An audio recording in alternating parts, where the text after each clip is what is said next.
नारायण नारायण नारायण भज मन नारायण नारायण नारायण गुरु नारायण नारायण नारायण जय जय नारायण नारायण नारायण।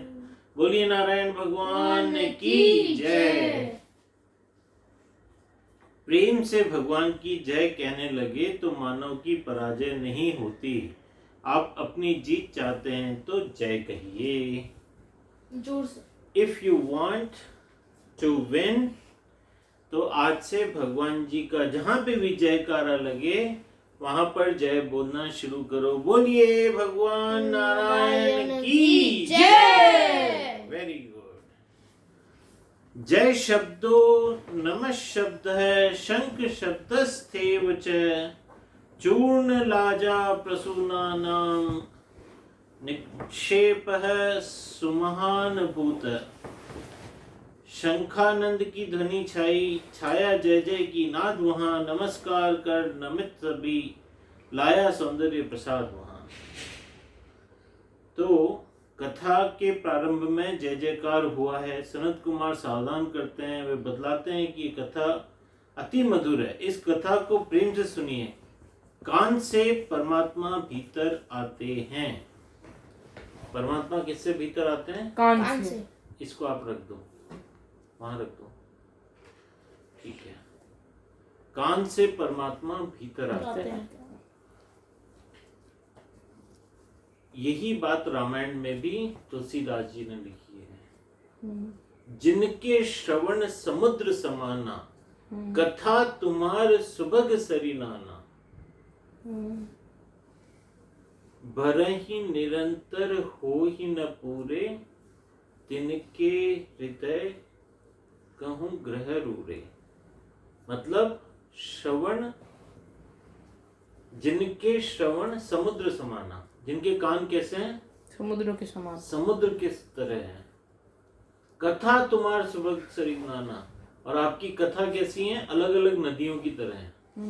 भर ही निरंतर हो ही न पूरे। जैसे अलग अलग नदियां सारी दुनिया से जाके कहाँ मिलती हैं? समुद्र में।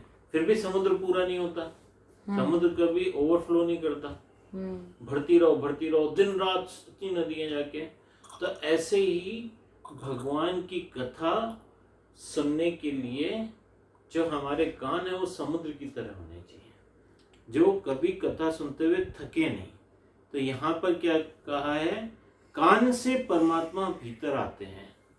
जब हम भगवान की कथा सुनते रहेंगे तो भगवान का ज्ञान हमारे भीतर आ जाएगा। आप जिन्हें सुनते हैं वे आपके मन में आते हैं। संसार को सुनेंगे तो संसार मन में आएगा। अगर आप संसार की बातें सुनोगे ना, उसने उसका ये कर दिया, वहां पे ये हो गया, उसने वो कर दिया। तुझे पता है आज क्या हुआ? आज वो आया था, कौन आया था भाई? वो सामने वाला आया था। उसने अपने तीसरे घर वाले के यहाँ पर गेंद फेंक दी। अभी हम किसी की चुगली करें, किसी की बातें करें तो इससे क्या होता है? संसार हम, इसीलिए न्यूज़पेपर जो होता है ना, न्यूज़पेपर और जिन हम टीवी पे न्यूज़ देखते हैं, इससे संसार हमारे अंदर घुसता है। उसको नहीं देखना चाहिए। अगर आप संसार को सुनोगे तो संसार आपके अंदर घुसेगा। अच्छा, परसेंटेज में लेते हैं। आप भगवान की कथा कितनी देर सुनते हो और संसार की बातें कितनी देर सुनते हो? आधा घंटा तो भगवान की कथा सुनते हैं। और हम संसार को 23.5 आवर्स। नहीं, सोने का, खाने पीने का सब हटा के 8 से 9 घंटा संसार।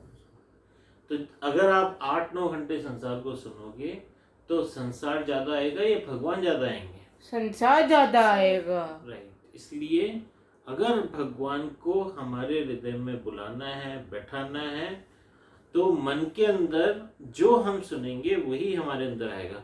इसीलिए कहते हैं संसार को हमेशा ब्रह्ममय मान के सुनना चाहिए। एक महात्मा जी थे, वो जितनी भी चीजें थे ना उनके आगे राम लगा देते थे। राम बोल। तो क्या होता था कि जैसे कोई न्यूज़ आई कि आज सुरेश की नौकरी लग गई, तो वो बोलते थे आज सुरेश राम जी की नौकरी लग गई। अच्छा। आज पिज्जा खाने जाना है, आज पिज्जा राम जी खाने जाना है। राम जी को खाने कौन जाएगा? एग्जैक्टली हम जब सामान वस्तुएं संसार के साथ राम जी को घुला मिला देते हैं तो क्या होता है, जितना संसार जा रहा है उतने राम जी भी जा रहे हैं। सही बात। तो या तो हम भगवान का स्मरण सतत करने लगे, जब भी खाली समय हो तो हमारे मन में क्या चलना चाहिए, श्री कृष्णा शरणम मम, श्री कृष्णा शरणम मम, श्री कृष्णा शरणम मम, श्री कृष्णा शरणम मम। तो संसार के साथ भगवान की शरणागति भी होगी। तो हम संसार को अगर कम करना चाहते हैं हृदय में, देखो संसार जितना हृदय में जाएगा उतना हमारा दुख बढ़ेगा, ईश्वर जितना हमारे हृदय में जाएगा उतना हमारा सुख बढ़ेगा। अब आपको दुखी रहना है या सुखी रहना है ये आप सोचो।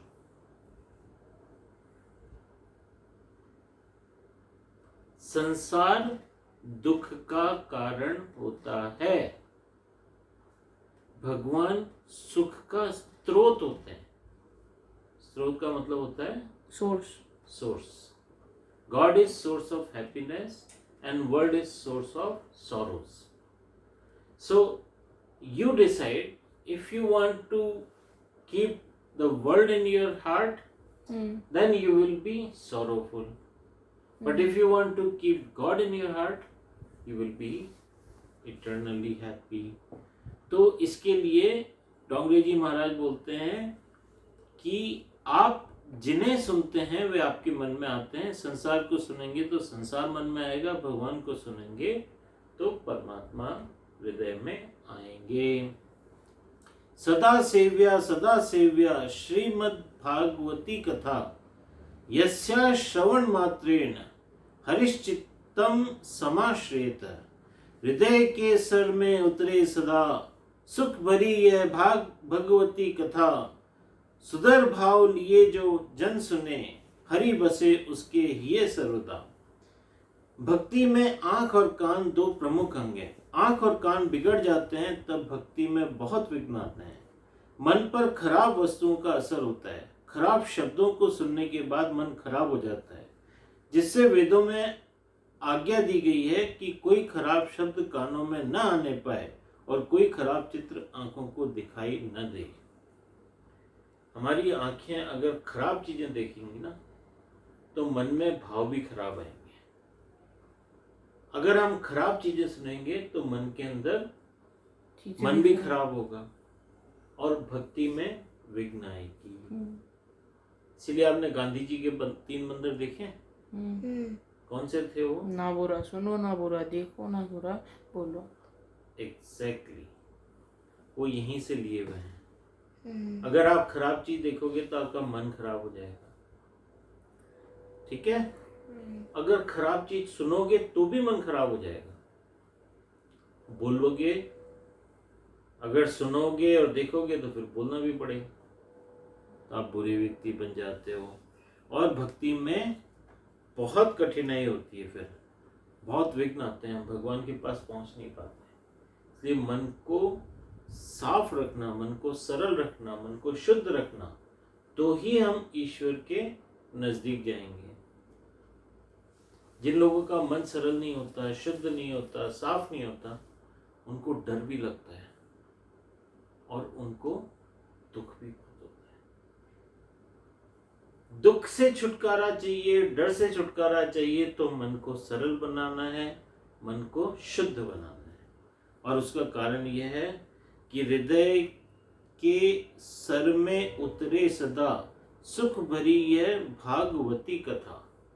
भगवान की कथा सुनने से हृदय में सरलता आती है, शुद्धता आती है। हमारा खराब चीजों के अंदर से जो, अच्छा क्या होता है, ये जो खराब चीजें हैं ना, खराब चीजें हैं, ये कैसे पता लगे कि खराब है? कैसे पता लगती है? कथा सुनने से। क्योंकि हम कथा नहीं सुनते इसलिए हमें पता ही नहीं कि ये खराब है। जैसे जानवर होते हैं ना, वो कचरे से भी खाना खाते रहते हैं, उनको पता ही नहीं कि ये कचरा है और ये खराब चीज है, क्योंकि वो जानवर हैं, उनके अंदर अक्ल नहीं है, वो सोच नहीं पाते। इसी प्रकार से जब तक हम कथा सुन के हमारा विवेक जागृत नहीं होता तो हमारे अंदर भी वही एनिमल वृत्तियां, जो जानवर वाली वृत्तियां होती है ना, वो हमारे अंदर हमें डोमिनेट करती हैं। हमें पता ही नहीं चलता कि हम जो कुछ कर रहे हैं वो खराब है।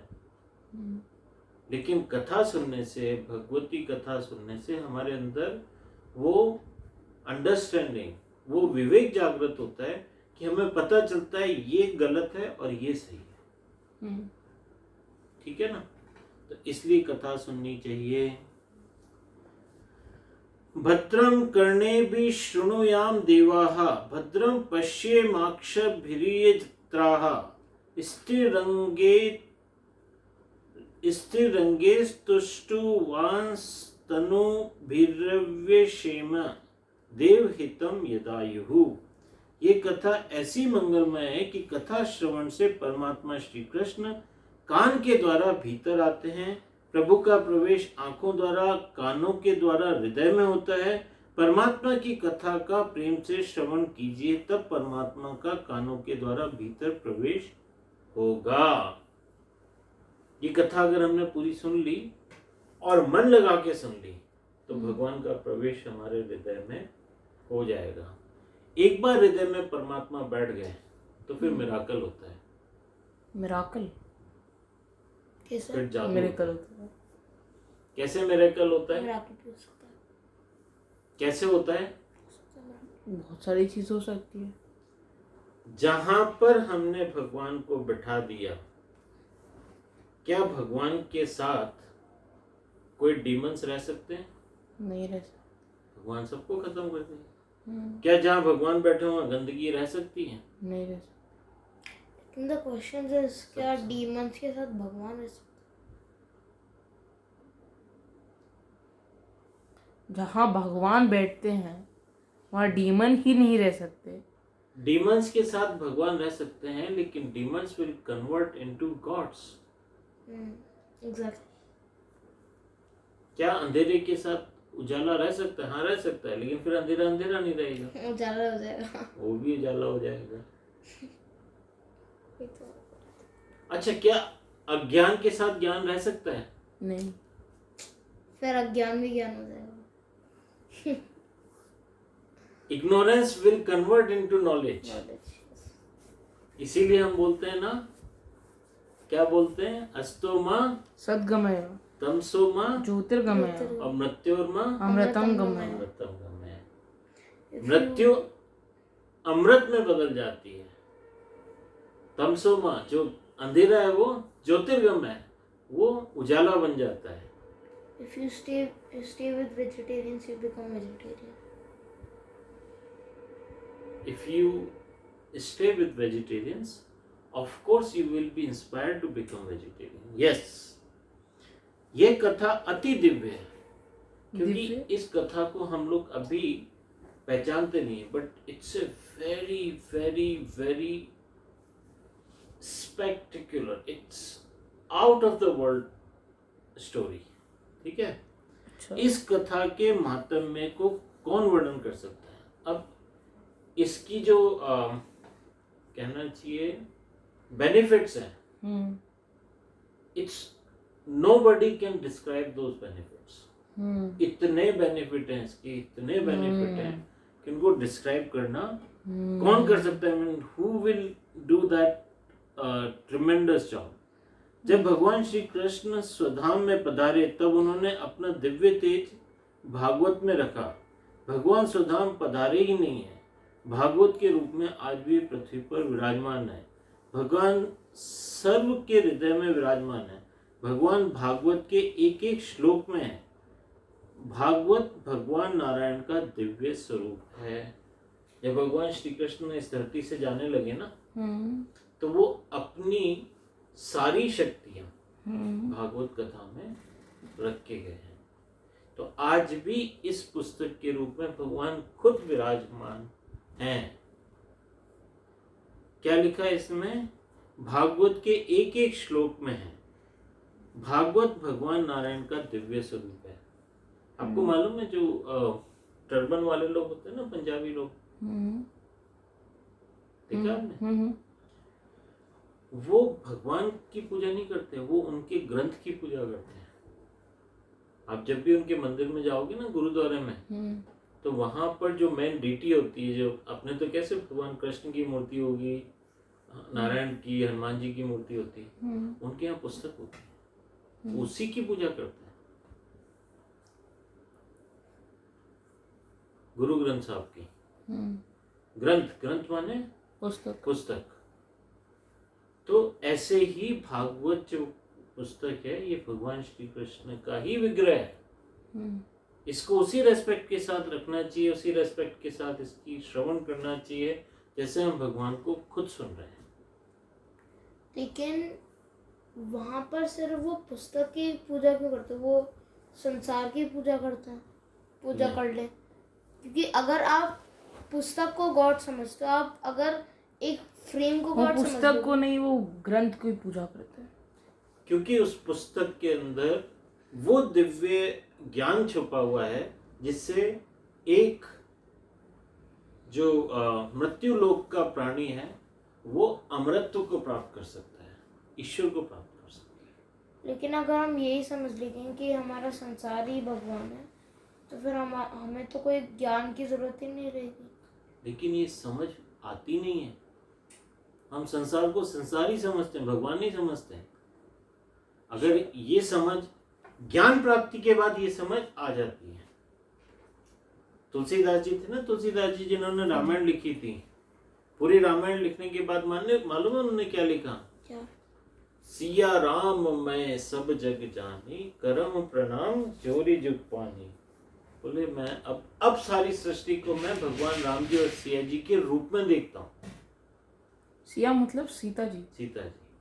सिया राम मैं मतलब अब सृष्टि में मैं भगवान राम जी और सीता माता को हर जगह देखता हूँ। सिया राम मैं सब जग जानी, करऊं प्रणाम जोरी जुग पानी। अब मैं जिधर देखता हूँ उधर ही मेरा मन प्रणाम करने को करता है, तो सबको प्रणाम करने लगता है।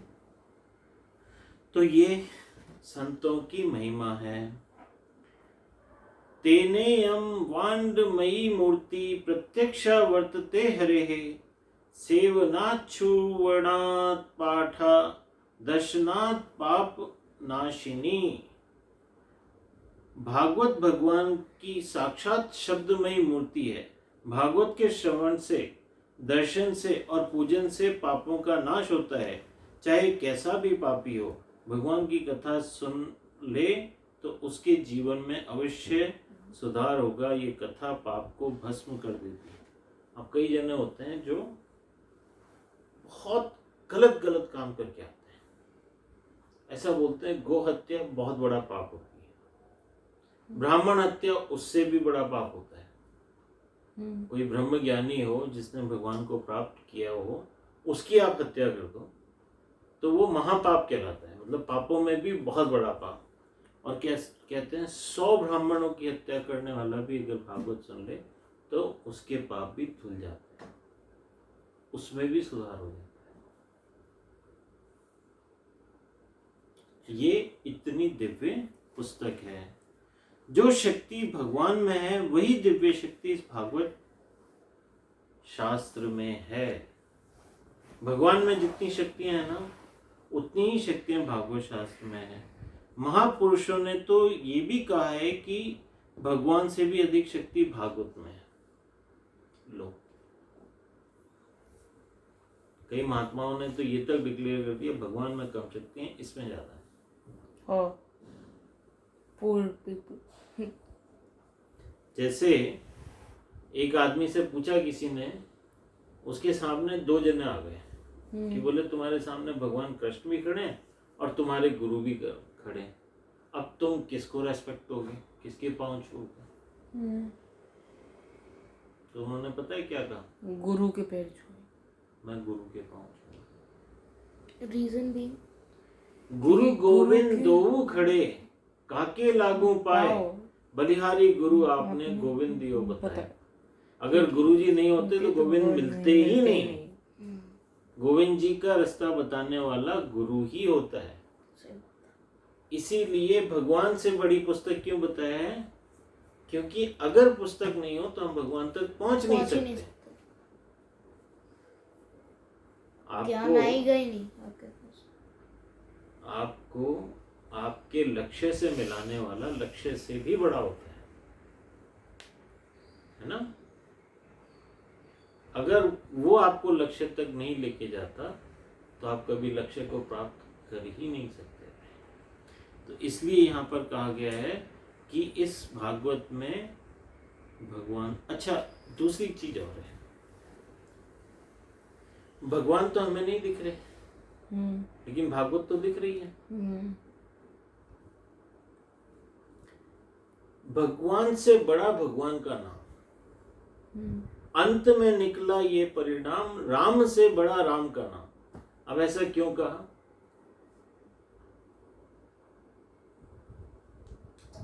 क्योंकि नाम लेने से, भगवान का नाम जाप करने से हम भगवान तक पहुंच जाते हैं। अब इसकी हम ना सीक्रेट को समझते हैं, ये कैसे हो सकता है। अच्छा आप बताओ, अगर मैं बीमार हो जाऊं और मेरे पास जनेश नहीं है और मैं बार बार जनेश का नाम लूं, जनेश का नाम लूं, जनेश का नाम लूं, क्या होगा? अल्टीमेटली लोग परेशान होकर मेरे को बोलेंगे। अल्टीमेटली जनेश को वहां आना पड़ेगा, आना पड़ेगा ना। सारे काम छोड़ करके सब बोलेंगे भाई वो बहुत याद कर रहे हैं, तुम आ जाओ। पहली चीज तो नाम से जुड़ करके नाम का धनी वहां पर आ जाता है। अच्छा अब एक चीज और है, हम जिस चीज का भी नाम लेते हैं ना, उसकी जो स्वरूप है वो हमारे मन में आता है कि नहीं आता है? आता है। सपोज करो मैं फुटबॉल का नाम लूंगा तो आपको फुटबॉल का स्वरूप अपने मन में बनेगा कि नहीं बनेगा? आएगा। आएगा ना। अगर मैं नाम लूंगा पिज्जा का तो आपके मन में पिज्जा का स्वरूप आएगा कि नहीं आएगा? तो हम जिसका भी नाम लेते हैं उसका रूप हमारे मन में आता है। आप सोचो कोई ऐसी चीज का नाम लो जिसका रूप हमें पता नहीं है, हम जानते नहीं है, हमने कभी देखा नहीं है। जैसे मैं आपको एक चीज बताऊं, चिंचलानी, अभी नाम तो आ गया लेकिन उसका रूप आपके मन में नहीं आया। फ्रेंडशिप है, फ्रेंडशिप। चिंचलानी अगर मैं कोई नाम ले रहा हूं जिसको आप जानते नहीं हो, वस्तु है, व्यक्ति है, स्थान है, क्या है, लेकिन मैं आपको नाम दे रहा हूं, अभी क्या होता है, इसके रूप को आप जानते नहीं हो, ठीक है, लेकिन नाम का और रूप का संबंध होता है, गहरा संबंध होता है। जिस चीज का नाम है उसका एक रूप है और जिस चीज का रूप है उसका एक नाम है। अभी चिंचलानी मैंने बोला, आपको नाम आया, उसके साथ रूप भी आया है, आप पहचान नहीं पा रहे हो ये चिंचलानी, क्या आप जानते नहीं। समझ में आया आपको? जिन चीजों को आप जानते हो उनका जब मैंने नाम लिया तो आपको उसका रूप भी ध्यान में आया, लेकिन जिस चीज को आपने देखा नहीं है उसका नाम लिया तो रूप तो आपके माइंड में आया, लेकिन आप उसको आइडेंटिफाई नहीं कर पाए क्योंकि आपने देखा नहीं है। जैसे मैंने एक भीड़ के अंदर अशोक नाम जोर से पुकारा, तो अशोक नाम के 4 जनों ने मुड़ करके देखा। अभी क्योंकि मैं तो अशोक को जानता हूं इसलिए मैंने उसको पहचान लिया कि अशोक पीछे मुड़ के देख रहा है, लेकिन आप नहीं जानते तो आप चारों के अंदर कंफ्यूज हो गए कौन सा अशोक है, क्योंकि 4 लोगों ने देखा, लेकिन वो व्यक्ति मुड़ा है। ऐसे ही जब हम भगवान का नाम लेते हैं तो क्योंकि हम भगवान को पहचानते नहीं है, लेकिन उनका स्वरूप हमारे माइंड में आ जाता है। नाम से बंधे होते हैं भगवान, इसलिए भगवान का रूप हमारे पास आ जाता है, वो हमारे ध्यान में आ जाते हैं। भगवान श्री कृष्ण जैसे ही हमने बोला तो वो हमारे ध्यान में आ गए, लेकिन उनके स्वरूप को हम नहीं पहचानते। हम अभी किस स्वरूप को पहचानते हैं? उनके उस समय हुए अवतार स्वरूप को पहचानते हैं, लेकिन उनके दिव्य स्वरूप को हम नहीं पहचानते, इसलिए हम उसको आइडेंटिफाई नहीं कर पाते हैं। लेकिन भगवान हमारे ध्यान में आ जाते हैं। बात क्लियर हुई आपको गणेश? क्लियर हो गई। क्लियर हो गई ना? सही। इसलिए भगवान का जितना नाम लोगे उतनी बार उनका स्वरूप हमारे ध्यान में आ जाएगा। बहुत से जीव ऐसे होते हैं कि भगवान के दर्शन करने पर भी उनके जीवन में सुधार नहीं ला पाते। दुर्योधन ने द्वारकानाथ के दर्शन किए थे, द्वारकानाथ ने स्वयं दुर्योधन को समझाया था, फिर भी उसको सुधार नहीं हुआ, उसने प्रभु की बात नहीं मानी। दुर्योधन के सदृश कई जीव ने भगवान के साक्षात दर्शन किए, पर उनका सुधार नहीं हुआ। वे भी भगवान की कथा सुन ले तो उसका जीवन सुधार सकते हैं। अब यहाँ पे एक और उन्होंने बात बोली, क्यों ग्रंथ भगवान से बेटर है। उन्होंने कहा कि भगवान का साक्षात दर्शन करने वाले, उनके जीवन में सुधार नहीं आया, वो कभी अच्छे लोग नहीं बने, लेकिन उनका अगर कथा सुन लेते हो तो वो भी अच्छे बन जाते हैं। इसलिए ये भागवत भगवान से भी उत्तम मानी गई है। होता क्या है कि जाकी रही भावना जैसी, प्रभु मूरत तिन देखी तैसी। जिसके मन में जैसी भावना होती है, भगवान को वो वैसे ही देखता है। अभी किसी के मन में सपोज करो उसको ना सबसे स्ट्रॉन्ग हाथी नजर आता है, तो भगवान को देखेगा ना तो उसको लगेगा बहुत मोटा हाथी आ रहा है, स्ट्रॉन्ग हाथी आ रहा है, क्योंकि उसकी जिस चीज के प्रति वृत्ति है ना, उसको भगवान वैसे ही दिखेंगे। ठीक है? भगवान हमारे जिस चीज के प्रति हमारी आसक्ति होती है उसके अनुरूप भगवान की छवि हमें दिखती है। इसका अगर लॉजिकली आपको एनालाइज करना है तो अगर आप लाल रंग का चश्मा लगा दोगे तो आपको भगवान कैसे दिखेंगे? लाल रंग के। हरा लगा लोगे तो कैसे दिखेंगे? हरे रंग के। हरे रंग के दिखेंगे। काला लगा लोगे तो भगवान कैसे दिखेंगे? काले रंग दिखेंगे। तो जाकी रही भावना जैसी, प्रभु मूरत देखी तिन तैसी। दुर्योधन उनको दुश्मन समझता था, इसलिए वो भगवान के ईश्वर स्वरूप को कभी नहीं देख पाया। हम उनको अपनी नेकेड आई से नहीं देखते, हम हमारी आई को हमेशा कवर कर देते हैं इस इंसान में। हमारी आई को हम हमेशा मन की आंखों से कवर कर देते हैं। हमारी जो भावनाएं होती हैं वो उसको कवर कर देती हैं। ठीक है? तो ये कथा दिव्य है। श्री कृष्ण भगवान जब प्रत्यक्ष विराज रहे हैं तब कुछ थोड़े जीव उनकी शरण में गए। जो योग्य थे उनका उद्धार स्वयं प्रभु ने किया, पर जो योग्य नहीं थे उन्होंने भगवान के दर्शन तो किए पर उनमें सुधार नहीं हुआ। आज जब परमात्मा प्रत्यक्ष नहीं है तब श्री कृष्ण कथा प्रत्येक के जीवन का कल्याण करती है। भगवान से ही भागवत की कथा में अधिक शक्ति है। दुर्योधन रावण जैसे दुष्ट भी कथा सुनकर परमात्मा के नाम का जप करने लग जाएं तो उनके जीवन में भी सुधार होगा, चाहे कैसा भी बड़ा पापी हो। ये कथा को सुनकर अपने पाप को भस्म कर सकता है। कथा पाप को भस्म कर देती है, पर एक ही शर्त से पाप भस्म होते हैं कि कथा को सुनने के बाद पाप नहीं करने चाहिए। अगर मैं कथा को सुनने के बाद पाप नहीं करूं तो मेरे सारे पाप भस्म हो जाए।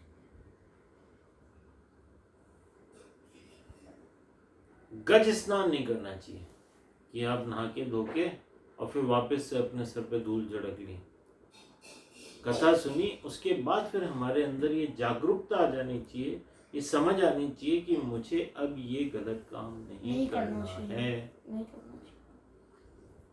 तो उससे क्या होगा कि हमारा हृदय शुद्ध हो जाएगा और फिर एक अच्छा समय देख के भगवान हमारे हृदय में विराजमान हो जाएंगे। हृदय में सबसे उत्तम अगर कोई धारणे योग्य व्यक्ति है तो वो है भगवान कृष्ण। भगवान जब हमारे हृदय में विराजमान होते हैं तो हमारी जीवन की सारी परेशानियां, सारे दुख, सारी चैलेंजेस भगवान खुद अपने चैलेंज समझ करके हल करते हैं। फिर हमें भगवान की भक्ति प्राप्त होती है और हमारा जीवन बड़े आनंद से कटता है। कैसे कटता है? बहुत आनंद से। आनंद। मेरा आपकी कृपा से सब काम हो रहा है, करते हो तुम कन्हैया मेरा नाम हो रहा है। मेरा आपकी कृपा से सब काम हो रहा है। मेरा आपकी कृपा से सब काम हो रहा है। कथा पाप को भस्म कर देती है, पर एक ही शर्त है, पाप भस्म होते हैं कि कथा को सुनने के बाद पाप नहीं करने चाहिए। कई लोग कथा को सुनते हैं और पाप भी करते रहते हैं। जब पाप करते समय ऐसी अनुभूति होती है कि मैंने कथा में सुना था कि ऐसा पाप करना बहुत बुरा है, तब वे मन को मनाते रहते हैं कि कथा जब दूसरे स्थान पर होगी तब पुनः मैं सुन लूँगा, और पाप को मैं चालू रखते हैं। आप कथा में बैठे हैं, आपके पाप अब भस्म होने वाले हैं। मन में ऐसा निश्चय कीजिए कि अब मेरा नया जन्म हुआ, अब मैंने पाप कर्म छोड़ दिए हैं, आज से मैं भगवान का हो गया हूँ, अब पाप नहीं करूँगा। कथा नया जीवन देती है। कथा सुनने के बाद जो पाप छोड़ते हैं प्रभु उन्हें क्षमा कर देते हैं। बोलिए श्री कृष्ण भगवान की जय।